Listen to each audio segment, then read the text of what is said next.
രാത്രി അത്താഴം കഴിഞ്ഞ് അപ്പമ്മയ്ക്കൊപ്പം നിന്ന് അടുക്കളയെല്ലാം വൃത്തിയാക്കി ചൈത്ര റൂമിലേക്ക് വന്നു. റൂമിലെത്തിയതും കണ്ടത് ബെഡിലിരുന്ന് ലാപ്ടോപ്പ് മടിയിൽ വെച്ച് വർക്ക് ചെയ്യുന്ന അനിയെയാണ്. അവൻ ഇരിക്കുന്നത് കണ്ടവൾ വന്ന പോലെ തന്നെ തിരികെ റൂമിൽ നിന്ന് ഇറങ്ങിപ്പോയി. താൻ ഇരിക്കുന്നത് കൊണ്ടാണ് അവൾ ഇറങ്ങിപ്പോയെന്ന് എനിക്ക് മനസ്സിലായിരുന്നു. അവനൊന്ന് ദീർഘനിശ്വാസം വിട്ട് വേഗത്തിൽ തന്നെ വർക്ക് തീർക്കാൻ തുടങ്ങി. ചിത്തു നേരെ താഴേക്ക് നടന്നു. അപ്പമ്മയ്ക്കൊപ്പം കിടക്കാമെന്ന് ഓർത്തു. കൂടാതെ ശിവയെ വിളിക്കണം. പോയിട്ട് ഇത്രയും നേരമായിട്ട് പെണ്ണ് തിരിച്ചെത്തിയില്ല. അവൾ വാമികയുടെ മുറിയിലേക്ക് നടക്കാൻ തുടങ്ങിയതും അടുക്കള ഭാഗത്ത് നിന്നൊരു ശബ്ദം കേട്ടു. ചിത്തു സംശയത്തോടെ അങ്ങോട്ടേക്ക് നടന്നു. ലൈറ്റ് ഓഫ് ആക്കിയതാണല്ലോ. അടുക്കളയിലെ ലൈറ്റ് ഓണായി കിടക്കുന്നത് കണ്ട അവൾ അകത്തേക്ക് ചെന്നതും അവിടെ തുറന്നു കിടന്ന ജനലിലൂടെ ഒരു നിലനക്കം ചിത്തു കണ്ടു. അവൾ പതിയെ അകത്തുനിന്ന് വെളിയിലേക്ക് എത്തി നോക്കിയതും കണ്ടത് ഡ്രൈവർ കുമാരനെയും അയാൾക്ക് അഭിമുഖമായി നിൽക്കുന്ന മറ്റൊരാളുമാണ്. കുമാരനൊപ്പം നിൽക്കുന്ന ആളുടെ പുറകെ കാണാൻ പറ്റുന്നുള്ളൂ. ഇരുട്ടായതിനാൽ ആരാണെന്ന് അത്ര വ്യക്തമല്ല. കുമാരന് മുന്നിൽ നിന്ന ആള് ഒരു പൊതി അയാൾക്ക് നേരെ നീട്ടി. അത് വാങ്ങി അരയിലെ മടിക്കുത്തിലേക്ക് അയാൾ തിരികെ വെച്ചു. ചിത്തുവിന്റെ കണ്ണുകൾ കൂർത്തു. അവൾ വ്യക്തമായി കാണാൻ വേണ്ടി കുറച്ച് മുന്നോട്ടായവേ അവളുടെ കൈ തട്ടി അവിടെ പാതകത്തിൽ നിന്നൊരു സ്റ്റീൽ ഗ്ലാസ് നിലത്ത് വീണു. അതിന്റെ ഒച്ച കേട്ട് പുറത്തു നിന്നവരും ചിത്തുവും ഞെട്ടി. അവൾ വെപ്രാളത്തോടെ വേഗം കുനിഞ്ഞ് ഗ്ലാസ് എടുത്ത് തിരികെ വെച്ചു. വീണ്ടും പുറത്തേക്ക് നോക്കിയത് വെളിയിൽ നിന്നവരെ കണ്ടില്ല. ഷേ, എന്നാലും ഇരുട്ടത്ത് കുമാരേട്ടനൊപ്പം നിന്നത് ആരാ? അവരെന്നെ കണ്ടപ്പോൾ പോയതാണോ ഇനി? ചിത്തു സംശയത്തോടെ ഓർത്തു. പെട്ടെന്ന് അവളുടെ ചുമലിൽ ഒരു കൈ വന്ന് വീണു. അവൾ ഞെട്ടലോടെ തിരിഞ്ഞു. ഓ, എന്റെ അപ്പു, പേടിപ്പിച്ചല്ലോ നീ. പിറകിൽ ചിരിയോടെ നിൽക്കുന്ന അപ്പുവിനെ കണ്ടവൾ നെഞ്ചിൽ കൈവച്ചു. വലിയിടത്തേക്ക് ഉറക്കമൊന്നുമില്ലേ? ഇതെന്തിനാ ഇവിടെ വന്ന് നിൽക്കുന്നേ? അത് ഞാനിതിൽ വെള്ളം കുടിക്കാൻ വന്നതാ പെണ്ണെ. പിന്നെ ശിവയും വൈഭവേട്ടനും ഒന്നും വന്നില്ലല്ലോ ഇതുവരെ. അപ്പോ അവരെ നോക്കിയിരിക്കാമെന്ന് ഓർത്തു. ഓ, എന്റെ ഏട്ടത്തിയമ്മേ, ഇനി കുഞ്ഞേട്ടനെയും കുഞ്ഞേട്ടത്തിയെയും നോക്കിയിരിക്കണ്ട. അവർ ഇനി ഇങ്ങോട്ട് വരില്ല. അത് നിനക്കെങ്ങനെ അറിയാം? എന്റെ ഏട്ടത്തി, കുഞ്ഞേട്ടത്തി എവിടെയാണെന്നോ കുഞ്ഞേട്ടന്റെ പ്രൈവറ്റ് വില്ലയിലുണ്ട്. അവരെ രണ്ടുപേരെയും ഇന്നിങ്ങോട്ട് പ്രതീക്ഷിക്കണ്ട. നിറചിരിയോടെ പറയുന്നവളെ കാണെ ചിത്തുവിന്റെ മുഖത്ത് ഒരു പുഞ്ചിരി വിരിഞ്ഞു. എന്നാൽ പെട്ടെന്നത് മാഞ്ഞു. ഇവിടുന്ന് പോകും വരെ വൈഭവിനോട് വല്ലാത്തൊരു ദേഷ്യത്തിലായി ഇരുന്നവളാണ്. പെട്ടെന്ന് എന്താവും സംഭവിച്ചിരിക്കുക?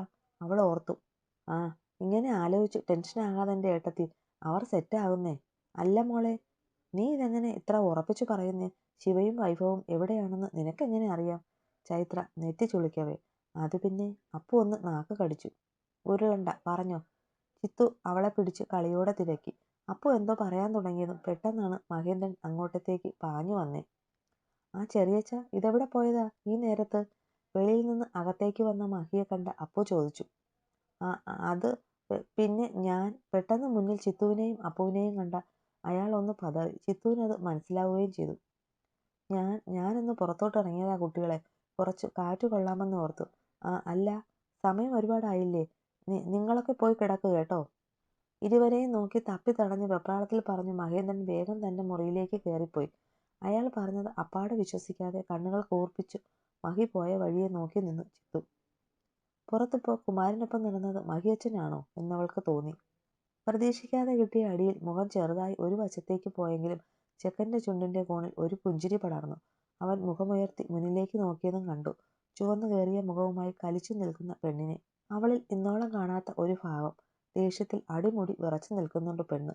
മുഖമെല്ലാം ചുമന്നു തുടുത്തിട്ടുണ്ട്. അവളിലെ ഓരോ ഭാവങ്ങൾ അവൻ മിഴികളാൽ ഒപ്പി.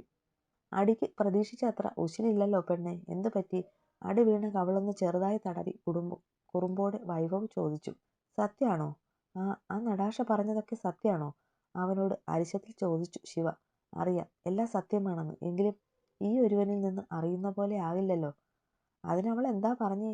വൈഭവിന്റെ നെറ്റി ചുളിഞ്ഞു. എല്ലാം പറഞ്ഞു. വൈഭവിന് നടാഷ ആരായിരുന്നു എന്ന്, എന്തായിരുന്നു എന്ന്. പക്ഷേ എനിക്കിപ്പോൾ അറിയേണ്ടത് അവൾ ഇപ്പോൾ നിങ്ങൾക്ക് ആരാണെന്ന്. ഈ ശിവാമി ഡോക്ടർ വൈഭവിന്റെ ആരാണെന്ന് അറിയണം എനിക്ക്. കലങ്ങി മറിഞ്ഞ കണ്ണുകളോട് ശിവ ചോദിച്ചു. നിർബന്ധമാണോ? ഇന്നിപ്പോ ഇത്രയും നേരമായില്ലേ, നാളെ മതിയോ ഭാര്യയെ? കളിയാക്കിക്കൊണ്ടുള്ള വൈഭവിന്റെ വാക്കുകൾ മുഴുവിപ്പിക്കും മുന്നേ ശിവയുടെ വലം കൈ അവന്റെ കവിളിൽ വീണ്ടും പതിച്ചിരുന്നു. ഡോക്ടറെ, എന്നെ കയറി ഉമ്മിക്കാൻ തനിക്ക് വല്ല ബിരുദായിരുന്നല്ലോ. എന്നിട്ടിപ്പോ ഉത്തരം മുട്ടുന്നോ? മര്യാദയ്ക്ക് പറഞ്ഞു, ഇല്ലെങ്കിൽ നാളെ പറയാൻ താനുണ്ടാവില്ല. ഇരു കൈകൾ കൊണ്ടും വൈഭവിന്റെ കോളറിലായി കുത്തിപ്പിടിച്ച് ശിവ ചീറി. വൈഭവിന്റെ പൂച്ച കണ്ണുകൾ തിളങ്ങി. ചുണ്ടത്ത് വിരിഞ്ഞ ചിരിയോടെ തന്നെ ശിവയുടെ കൈകൾ പിടിച്ച് അവനിൽ നിന്ന് വേർപെടുത്തി. എന്നിട്ട് പെണ്ണിന്റെ കൈകൾ പിടിച്ചു അവൾക്ക് പിറകിലായി ലോക്ക് ചെയ്തു. അവളെ തന്റെ നെഞ്ചിലേക്ക് ചേർത്ത് പിടിച്ചു. പെട്ടെന്നുള്ള വൈഭവന്റെ പ്രവൃത്തിയിൽ അവന്റെ വിരുന്ന നെഞ്ചിൽ വന്നിടിച്ചു ശിവ. എന്താ ഈ ചെയ്യുന്നേ? ഉയർന്ന നെഞ്ചെടുപ്പ് വരുതിയിലാക്കി പിടയ്ക്കുന്ന കണ്ണുകളോടെ അവന്റെ കണ്ണുകളിൽ നിന്ന് കുതറി മാറാൻ ശ്രമിച്ചു ശിവ ചോദിച്ചതും വൈഭവന്റെ കൈകളുടെ മുറുക്കം കൂടുകയാണ് ചെയ്തത്. നിനക്ക് കേൾക്കണ്ടേ? ഇറുക്കി പിടിച്ച് നിൽക്കുന്നവളുടെ മുഖത്തേക്ക് മുഖം അടുപ്പിച്ചു പെണ്ണിന്റെ കാതോരം അവൻ ചോദിച്ചതും തന്റെ പിടയ്ക്കുന്ന ചുവന്ന മിഴികൾ ശിവ ആഞ്ഞടച്ചു. അടുത്ത നിമിഷം അവളെ കൈകളിൽ കോരിയെടുത്ത് ബാൽക്കണിയിലായി സെറ്റ് ചെയ്തിരുന്ന മീൻ ബാഗിലായി ഇരിപ്പുറപ്പിച്ചു വൈഭവും. അവന് മടിയിലായി അവളും. വൈഭവന്റെ മിഴികൾ തന്റെ മടിയിലിരിക്കുന്ന ശിവയിലാണ്. എവിടെ? പെണ്ണിന്റെ മിഴികളാണേൽ അലയടിക്കുന്ന തിരകളിലേക്കും. ഇന്നത്തെ കരച്ചിലാണ് പെണ്ണിന്റെ മുഖം ആകെ കോലം കെട്ടു പോയിട്ടുണ്ട്. അവനൊരു കള്ളച്ചിരിയോടെ തിരയിലേക്ക് നോക്കി ഇരിക്കുന്നവളുടെ ചെവിയോരം ചേർന്നുകൊണ്ട് വിളിച്ചു, ആമി. അത് കേട്ടതും ഹൃദയം നിന്നുപോയി അവളുടെ. ആ വിളി കാതുകളിൽ പതിച്ചതും മിഴികൾ നിറഞ്ഞുപോയി. സന്തോഷമായിരുന്നു, എന്നാൽ അതിലുപരി സങ്കടവും. ആമി. മിണ്ടാതിരിക്കുന്നവളെ ഇരു കൈയാലും വരിഞ്ഞു മുറുക്കി വൈഭവ് വീണ്ടും വിളിച്ചു. ഒരു മൂളലിൽ മാത്രം ഒതുങ്ങിപ്പോയി മുഖത്തേക്ക് നോക്കിയില്ലെങ്കിലും അവന് പറയാനുള്ളത് കേൾക്കാൻ ചെവിയോർത്തു പെണ്ണു. സ്നേഹിച്ചവരാൽ ചതിക്കപ്പെട്ടവനാണിടി ഞാൻ. അറിവ് വെക്കാത്ത പ്രായം മുതൽ ഏറ്റുവാങ്ങിയത്. സ്വന്തമായവരുടെ വഞ്ചനയാണ് കൺമുന്നിൽ കണ്ടത്, മരണവും. അതിന്റെ വേദന, അത് മാറാൻ സ്വയം എന്നിലേക്ക് മാത്രം ഫോക്കസ് ചെയ്തു ഞാൻ. I don't want anywhere. I don't need anyone's love or consideration. റിബലായി നടന്ന് എനിക്ക് ഇഷ്ടമുള്ളത് ചെയ്തു ഞാൻ. എന്റെ ലൈഫിൽ ചെയ്യുന്ന ഓരോ ബാഡ് ഹാബിറ്റും അയാൾക്ക് ഞാൻ കൊടുക്കുന്ന പണിഷ്മെന്റ് ആയിരുന്നു. എനിക്ക് ജന്മം തന്നവനിൽ സ്വയം ചീത്തയാകുന്നതിൽ ഞാൻ ആനന്ദം കണ്ടെത്തി. നിന്നെ കാണുന്നത് വരെ. ആദ്യം കരുതി മറ്റുള്ളവരോടും ഉള്ള പോലെ ഫിസിക്കൽ നീഡ് മാത്രമാണ് എനിക്ക് നിന്നോടുള്ള ഫീലിങ്സ് എന്ന്. അവനത് പറഞ്ഞതും ശിവ കണ്ണുകൾ മുറുകെ അടച്ചുപോയി. ആ വാചകത്തിൽ നിന്റെ കഴുത്തിൽ ഞാൻ താലി ചാർത്തുന്ന നിമിഷം വരെ അങ്ങനെയാണ് വിശ്വസിച്ചത്. പക്ഷേ എന്നാൽ നമ്മൾ ഒരുമിച്ചുണ്ടായ സമയത്തൊന്നും നിന്നോട് എനിക്ക് ഫിസിക്കലി ഒന്നും തോന്നിയില്ല. ഓരോ തവണ നീ എന്നിലേക്ക് വരുമ്പോൾ ലൂസ് കൺട്രോൾ. ബട്ട് അപ്പോഴും അത് പ്രണയമാണെന്ന് അംഗീകരിച്ചില്ല ഞാൻ. ഉള്ളിൽ നിറഞ്ഞ വികാരം ഒരിക്കൽ അനുഭവിച്ചറിഞ്ഞതിനാകാം വീണ്ടും അതേ പ്രണയം അതിലും ആഴത്തിൽ തോന്നിയപ്പോൾ ഭ്രാന്ത് പിടിച്ചുപോയി. അന്ന് കല്യാണം കഴിഞ്ഞ ആ രാത്രി നിന്നോടന്ന് അങ്ങനെയൊക്കെ പറഞ്ഞില്ലേ? പിടിവിട്ടുപോയി. നിന്നോട് അടുത്തു പോകുമോ എന്ന് പേടി തോന്നി. അതുകൊണ്ടായിരിക്കും എന്റെ കരയിച്ചിട്ട് കാമുകിയെ തേടി പോയത്. അത്രയും നേരം കേൾവിക്കാരിയായി ഇരുന്നവളുടെ ഭാവം ഞൊടി നേരത്താൽ മാറിയിരുന്നു. അതും പറഞ്ഞു. കൂടെ മൂക്കറ്റം കുടിച്ച് ബോധം പോയതും പറഞ്ഞു. വൈഭവിനെ കനപ്പിച്ചു നോക്കി ശിവ പറഞ്ഞു. അത് കേൾക്കെ വൈഭവിന്റെ അധരങ്ങൾ വിടർന്നുപോയി. അന്ന് നടാഷയെ വിളിച്ചു കാണണമെന്ന് പറഞ്ഞപ്പോൾ നിന്നിൽ നിന്ന് ഒളിച്ചോടിയത് തന്നെയായിരുന്നു. പക്ഷേ എനിക്ക് കഴിഞ്ഞില്ല. അവളെ തൊടാൻ പോയിട്ട് ആ നിമിഷം മറ്റൊരു പെണ്ണിനെക്കുറിച്ച് ചിന്തിക്കാൻ പോലും കഴിഞ്ഞില്ല. അന്ന് ആദ്യമായി ഞാൻ ആഗ്രഹിച്ചിരുന്നു ആമി, നീയല്ലാതെ മറ്റൊരാളും എന്റെ ജീവിതത്തിൽ വരാതിരുന്നെങ്കിൽ എന്ന്.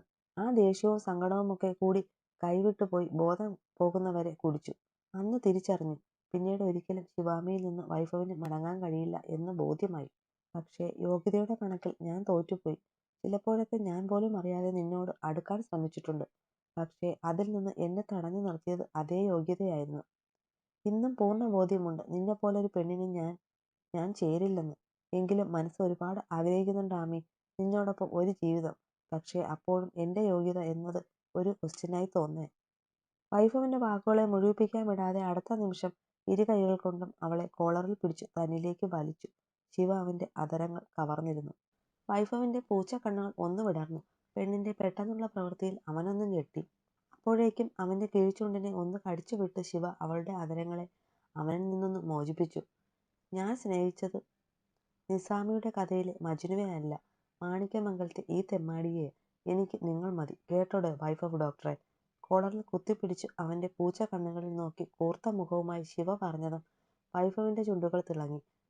അവളുടെ കണ്ണുകളിൽ കാണുന്ന പ്രണയം കണ്ട് അവനിൽ കുസൃതി നിറഞ്ഞു. സോ ശിവാമി സേതുമാധവനെ എന്നെ പ്രണയിക്കുന്നു അല്ലേ? ചുണ്ടിന്റെ കോണിൽ വിരിഞ്ഞ കുറുമ്പോടെ വൈഭവ് ചോദിച്ചു. അല്ല, ശിവാമി വൈഭവ് നിങ്ങളെ പ്രണയിക്കുന്നു. അവന്റെ കോളറിന്മേലുള്ള പിടി ഒന്നുകൂടെ മുറുക്കി ശിവ പറഞ്ഞു. അടുത്ത നിമിഷം അവളുടെ ഇടുപ്പിലൂടെ കൈയിട്ട് പെണ്ണിനെ തന്നിലേക്ക് വലിഞ്ഞു മുറുക്കി പിടിച്ച് അവളുടെ അധരങ്ങളെ സ്വന്തമാക്കി വൈഭവ്. ശിവയും അവന്റെ ചുംബനത്തെ ഏറ്റെടുത്തിരുന്നു. ലോകം പോലും മറന്ന പോലെയുള്ള ചുംബനം. പ്രണയമാണ് അവിടെ യോഗ്യതയുടെ കണക്കുകൾ ഇല്ലാതെ പ്രണയത്തിൽ അലിഞ്ഞുപോയ ചുംബനം മാത്രം. ഇനി ഒരു വേദനയ്ക്ക് വിട്ടു നൽകില്ലെന്നപോലെ ശിവ അവനെ വരിഞ്ഞു മുറുക്കി. അവളുടെ കൈകൾ അവന്റെ തലമുടിയിൽ കൊരുത്തു പിടിച്ചു. വൈഭവിന് അവൾ തന്റെ പ്രാണൻ പറിച്ചെടുക്കുന്നത് പോലെ തോന്നി. അവന്റെ കൈകൾ അവളുടെ ഇടുപ്പിലായി മുറുകിക്കൊണ്ടേയിരുന്നു. കാമത്തിലല്ലാതെ പ്രണയത്തിൽ അറിയുന്ന ചുംബനം വൈഭവിന് ഇത് ആദ്യമായിരുന്നു. പ്രാണനായവളുടെ ഇരു അധരങ്ങളെയും മാറി മാറി നുണഞ്ഞു അവൻ, തൻ്റേത് മാത്രം എന്ന ബോധ്യത്തോടെ. ശിവയുടെ ചുണ്ടുകളെ കടിച്ചു നുണഞ്ഞു തുടങ്ങിയതും അവളിൽ ചെറിയ ശീൽക്കാരങ്ങൾ ഉയർന്നു. അവനിലെ ആണിനെ ഉയർത്താൻ പോന്നവയായിരുന്നു അത്. ആമി, എനിക്ക്. പെട്ടെന്ന് അവൻ അവളുടെ ചുണ്ടുകളെ മോചിപ്പിച്ചു. പെണ്ണിന്റെ മൂക്കിൻ തുമ്പിൽ മുഖം മുട്ടിച്ചു അവൻ പറഞ്ഞു തുടങ്ങിയതും, ഐ നോ, എനിക്കും വേണം. വിശ്വാസം പോലെ അവളുടെ വാക്കുകൾ അവനെ തേടിയെത്തി. Ami, do you want it? അവളുടെ കണ്ണുകളിൽ നോക്കി വൈഭവ് ചോദിച്ചതും, വേണം ഡോക്ടറെ, ഇവിടെ, ഈ നിമിഷം എന്നെ നിങ്ങളുടെ ആക്കണം. എൻ്റെ തെമ്മാടി ഡോക്ടറുടെ മാത്രം. Make me worse. ഉയർന്നു പൊങ്ങുന്ന ഹൃദയമിടിപ്പോടെ ശിവ പറയുമ്പോൾ അവളുടെ പിടയ്ക്കുന്ന കണ്ണുകളും അവളുടെ മാത്രം പൂച്ചക്കണ്ണനിലായിരുന്നു. അവളിൽ നിന്ന് കിട്ടിയ ആ സമ്മതം കാത്തിരുന്നതുപോലെ അടുത്ത നിമിഷം ഇരു കൈകൾ കൊണ്ടും എടുത്തുയർത്തി വൈഭവ് അവളെ. അപ്പോൾ അവൻ്റെ മുഖത്തു നിന്ന് കണ്ണുകൾ മാറ്റാതെ കിടന്നവളുടെ ചെഞ്ചുണ്ടിനെ വീണ്ടും തൻ്റേതുമായി കൂട്ടിച്ചേർത്തു വൈഭവ്. ശിവയെ കോരിയെടുത്തുകൊണ്ട് റൂമിലേക്ക് നടക്കുമ്പോൾ ഒന്നും അവളിൽ നിന്ന് വൈഭവ് തൻ്റെ ചുണ്ടുകളെ മോചിപ്പിച്ചിരുന്നില്ല. ഭ്രാന്തമായ അവളുടെ ഇരു അധരങ്ങളെയും മാറി മാറി കടിച്ചെടുക്കുകയായിരുന്നു. അവനിലെ അതേ ആവേശവും ആ പെണ്ണിലും അലയടിച്ചിരുന്നു. ഇഷ്ടത്തോടെ, ഒരുപാട് പ്രണയം നിറച്ച അവൻ്റെ ഭ്രാന്തിൽ അവളും ഓരോ നിമിഷവും അലിയുകയായിരുന്നു. ബെഡിലേക്ക് ശിവയെ കിടത്തി അവൾക്ക് മേലെയായി അവൻ അമർന്നു. ഇരുവരുടെയും ശ്വാസഗതിയെപ്പോലും മാറ്റിയ ആ ചുംബനത്തിൽ നിന്ന് ഒരു നിമിഷത്തേക്ക് അവർ വേർപെട്ടു. ഇരുവരും ആഞ്ഞ് ശ്വാസം വലിച്ചു. വൈഭവിന്റെ ചുണ്ടുകൾ അവളുടെ അധരത്തിൽ നിന്ന് വിട്ട് താഴേക്ക് ഒലിച്ചിറങ്ങി അവളുടെ നീണ്ട വെളുത്ത കഴുത്തുകളിലെത്തി. അവിടെ തെളിഞ്ഞു കാണുന്ന നീല ഞരമ്പുകളിൽ അവന്റെ പല്ല് താഴ്ന്നു. ശിവയിൽ നിന്നൊരു ആർത്തനാദം പൊങ്ങി വന്നു. അതിൽ അവന്റെ സകല നിയന്ത്രണവും നഷ്ടപ്പെട്ടിരുന്നു. പെട്ടെന്ന് വൈഭവ് അവളുടെ മുഖത്തേക്ക് നോക്കി. തന്റെ ചുംബനങ്ങളുടെ തീവ്രതയിൽ ചുവന്നു തുടുത്ത് കിടക്കുന്ന തന്റെ പെണ്ണിനെ കണ്ടു. ചെയ്തുകൊണ്ടിരുന്ന പ്രവൃത്തി പെട്ടെന്ന് അവൻ നിർത്തിയതും അവളുടെ മിഴികളും അവനിലെത്തി. ആമി, നീ you are not my first. നിനക്ക് മുന്നേ ഞാൻ അറിഞ്ഞിട്ടുണ്ട് പെണ്ണിനെ, എല്ലാ അർത്ഥത്തിലും. ഉയർന്നു പൊങ്ങുന്ന ശ്വാസത്തെ നിയന്ത്രിച്ച് അവൻ പറഞ്ഞു മുഴുവിപ്പിക്കും മുന്നേ അവന്റെ ചുണ്ടുകളുടെ മേലെ അവളുടെ വിരൽ പതിച്ചു. Then make me your last. എനിക്കപ്പുറം മറ്റൊരാൾ ഇനി വൈഭവ് അമ്മയ്ക്ക് ഉണ്ടാകാൻ പാടില്ല, ഞാൻ മാത്രം. അവനെ തടഞ്ഞുകൊണ്ട് കാറ്റുപോലെ നേർത്ത ശബ്ദത്തിൽ ശിവ പറഞ്ഞതും അടുത്ത നിമിഷം ചുണ്ടിൽ വിരിഞ്ഞ ചിരിയോടെ പെണ്ണിന്റെ കഴുത്തിലേക്ക് വൈഭവ് മുഖം വീഴ്ത്തി. പൊള്ളിപ്പിടഞ്ഞു പോയവൾ അവന്റെ പുറത്ത് അള്ളിപ്പിടിച്ചു. ദിശ മാറി സഞ്ചരിച്ച അവന്റെ ചുണ്ടുകൾ താഴേക്ക് ചലിക്കും തോറും ശിവ കാലുകളുടെ വിരലുകൾ ചുരുട്ടിപ്പിടിച്ചു. ബെഡിലും വൈഭവിന്റെ പുറത്തുമായി അവളുടെ വിരലുകൾ മുറുകി. അവളുടെ മാറിലായി തനിക്ക് തടസ്സം സൃഷ്ടിച്ചു കിടന്ന പെണ്ണിന്റെ സാരി ഒറ്റ വലിയിൽ അകത്തി മാറ്റി വൈഭവ്. വലത് കൈയാൽ പെണ്ണിന്റെ ബ്ലൗസിന്റെ ഹൂക്കുകളെ വേർപെടുത്തുമ്പോഴും അവന്റെ ചുണ്ടുകൾ അവളുടെ മാറിൽ തന്നെയായിരുന്നു. ഞൊടി നിമിഷം കൊണ്ട് അവളുടെ മേലിൽ നിന്ന് ബ്ലൗസും ഇന്നറും വേർപെടുത്തി അവിടേക്ക് അവൻ മുഖം താഴ്ത്തി. ആ ഉണ്ണിയേട്ടാ. കണ്ണുകൾ മുറുക്കി അടച്ച് ഇടുക്കിയ ശബ്ദത്തിൽ അവൾ വിളിച്ചുപോയി. ആ വിളി കേട്ടവന്റെ കണ്ണുകളുടെ തിളക്കം അധികരിച്ചു. പതിയെ പൊങ്ങി അവളുടെ കണ്ണുകളിൽ ഒന്ന് ഊതി വൈഭവ്. അവന്റെ ചുടുശ്വാസം അടിച്ചതും പൊള്ളിപ്പിടഞ്ഞ പോലെ കണ്ണുകൾ ആഞ്ഞു തുറന്നു അവൾ. എന്താ വിളിച്ചേ? ചുണ്ടിൽ പൊങ്ങിയ കുറുമ്പ് നിറഞ്ഞ ചിരിയോടെ വൈഭവ് ചോദിച്ചതും ശിവയുടെ തുടുത്ത കവിളുകൾ ചുവന്നുപോയി. പൂച്ച കണ്ണുകളിൽ പ്രണയം നിറച്ചു. അവൻ നോക്കുന്നത് കാണാൻ താങ്ങാൻ കഴിയാതെ അവളുടെ മുഖം താണു. ഒന്നൂടെ വിളിക്ക് പെണ്ണേ. പെണ്ണിന്റെ മൂക്കിൻ തുമ്പിൽ ഉരസി പതിഞ്ഞ സ്വരത്തിൽ അവൻ പറഞ്ഞതും കണ്ണുകൾ തുറക്കാതെ തന്നെ എന്ന് ഇല്ലെന്ന് തലയാട്ടി ശിവ. എന്നെ നോക്കടി ഉണ്ട കണ്ണി. അടഞ്ഞു കിടക്കുന്ന അവളുടെ കണ്ണുകളിൽ മുത്തി അവൻ ചോദിക്കവേ പെടുന്നനെ നാണത്തോടെ ബെഡിലേക്ക് മറിഞ്ഞു കിടന്നു ശിവ അവനൊന്ന് ചിരിച്ചു. അവനൊന്ന് പൊങ്ങി തന്റെ ദേഹത്തു നിന്നും ഷർട്ട് ഊരി മാറ്റി. എന്നിട്ട് കുനിഞ്ഞ് കമഴ്ന്നു കിടക്കുന്നവളുടെ നഗ്നമായ പുറമേനിയിൽ ചുണ്ടുകൾ ഉരസി. വടിവത്ത അവളുടെ മേനിൽ കൂടി മേലിൽ നിന്ന് താഴേക്ക് അവന്റെ ചുണ്ടുകൾ ചുംബനത്തോടെ പതിച്ചു. ശിവയുടെ കൈകൾ ബെഡ്ഷീറ്റിൽ മുറുകി. ആ ഉണ്ണിയേട്ടാ. അവൾ ആലസ്യത്തോടെ വിളിച്ചതും അവളുടെ വെണ്ണ പോലുള്ള പുറമേനിയിൽ പറ്റിപ്പിടിച്ചിരിക്കുന്ന വിയർപ്പ് തുള്ളികളെ നാവിനാൽ നുണഞ്ഞുകൊണ്ട് അവനൊന്ന് മൂളി. അവന്റെ സ്വരത്തിലെ വശ്യത അവളെ തളർത്തി. അവൾ വലത് കൈയാൽ അവന്റെ കയ്യിൽ പിടിച്ചതും അടുത്ത ഞൊടി പെണ്ണിനെ തിരിച്ചു കറക്കി അവന്റെ നെഞ്ചിലേക്കിട്ടു വൈഭവ്. വയ്യ പെണ്ണെ, ഇനിയും പിടിച്ചു നിൽക്കില്ല ഞാൻ. I am losing my control. നെഞ്ചിലായി മുഖം അമർത്തി കിടക്കുന്നവളുടെ കാതോരം ചുണ്ടുകൾ ചേർത്ത് അവൻ പറഞ്ഞു. അവന്റെ നിശ്വാസവും ശബ്ദവും അവളിലൊരു പിടിപ്പുളവാക്കി. മെല്ലെ തലപൊക്കി തന്നിൽ തന്നെ കണ്ണു നട്ടിരിക്കുന്നവന്റെ ചുണ്ടിൽ ഒന്നുയർന്നു പൊങ്ങി ചെറുതായി മുത്തിവിട്ടു ശിവ. ആ നിമിഷം അവളും തന്നെ ആഗ്രഹിക്കുന്നുണ്ടെന്ന് അവന് മനസ്സിലായി. പുഞ്ചിരിയോടെ തന്റെ പെണ്ണിന്റെ മൂർധാവിൽ അവൻ ആഞ്ഞു ചുംബിച്ചു. കളങ്കമില്ലാതെ പ്രണയം അവളിലേക്ക് ചൊരിയാനായി. പിന്നെയും മതിവരാതെ അവളെ ചുംബിച്ചുണർത്തിക്കൊണ്ടേയിരുന്നു. അവന്റെ ചുംബനങ്ങൾ ഏറ്റെടുക്കുമ്പോൾ അവന്റെ മാത്രമാകാൻ അവളുടെ ഉള്ളും ഇടിക്കുന്നുണ്ടായിരുന്നു. വൈഫിന്റെ ചുംബന തീവ്രതയെ തളർന്നെങ്കിലും വാശിയോടെ അവളും അവനെ തിരിച്ചു ചുംബിക്കുകയായിരുന്നു. ഏതോ യാമത്തിൽ ചുംബനങ്ങളുടെ ഗതി മാറിയതും പ്രണയവും കാമവും അതിന്റെ ഗതി മാറിയിരുന്നു. തങ്ങളിൽ അവശേഷിച്ചിരുന്ന വസ്ത്രങ്ങൾ ഇരുവരിൽ നിന്നും അടർന്നു മാറി. ശിവയുടെ ഉടലിന്റെ ഓരോ കോണിലും വൈഭവ് അവന്റെ മുദ്ര പതിപ്പിച്ചു. ശിവയിൽ നിന്ന് ഉയർന്ന ശീൽക്കാരങ്ങൾ ആ മുറി നിറഞ്ഞു. അവയെല്ലാം വൈഭവിൽ ആവേശം തീർത്തു. അവളുടെ മാറിലായി അറിയുന്ന അവന്റെ ചുണ്ടുകളുടെ ചലനത്തിൽ വിവശയായി ശിവ. വികാരങ്ങൾ അണപൊട്ടി അവളുടെ വിരലുകൾ അവന്റെ പുറത്ത് ചിത്രം വരയ്ക്കാൻ തുടങ്ങി. നാവുകൾ അവളുടെ മാറിൻ തുമ്പിൽ നുണയുമ്പോൾ അവന്റെ വലത് കൈ അക്ഷമയായി അവളുടെ മാറിൽ പിടിച്ച് വലിക്കുന്നുണ്ടായിരുന്നു. ഉണ്ണിയേട്ടാ! അവൻ നൽകുന്ന സുഖത്തിൽ അവന്റെ തലയിൽ പിടിമുറുക്കിയവൾ അവിടെ അമർത്തി പിടിച്ചു. ഒടുവിൽ വികാരങ്ങൾ അണവിട്ട നിമിഷത്തിൽ ഒരു ചെറുനോവോടെ വൈഭവ് അവളിൽ ആഴ്ന്നിറങ്ങി. ഉണ്ണിയേട്ടാ! വേദന കൊണ്ട് പിടഞ്ഞുപോയവൾ ഉറക്കെ വിളിച്ചുപോയി. ഇല്ല പെണ്ണെ, ഇപ്പം മാറും. I will be gentle. പെണ്ണിന്റെ നെറുകയിൽ മുത്തി തഴുകുന്നതിനോടൊപ്പം അവൻ അവളിലേക്ക് ചലിച്ചുകൊണ്ടേയിരുന്നു. പതിയെ വേദന സുഖമുള്ള ഒരു നോവാകാൻ തുടങ്ങിയതും ശിവ അവനെ കൂടുതൽ അവളിലേക്ക് ചേർത്ത് ഇറുക്കി പിടിച്ചു. നിമിഷങ്ങൾ വെടിഞ്ഞതും ചാറ്റൽ മഴ പോലെ തുടങ്ങിയ വൈഭവിന്റെ പ്രണയം ഒരു പേമാരി പോൽ ശിവയിൽ പെയ്തിറങ്ങി. വെട്ടിവിറച്ചുകൊണ്ടവൻ അവളുടെ മാറിലേക്ക് വീണു. ശിവയുടെ കണ്ണുകൾ നിറഞ്ഞൊഴുകി. സന്തോഷമായിരുന്നു അതിൽ. ഇരു കൈകൾ കൊണ്ടും അവൾ അവനെ ചേർത്ത് പിടിച്ചു.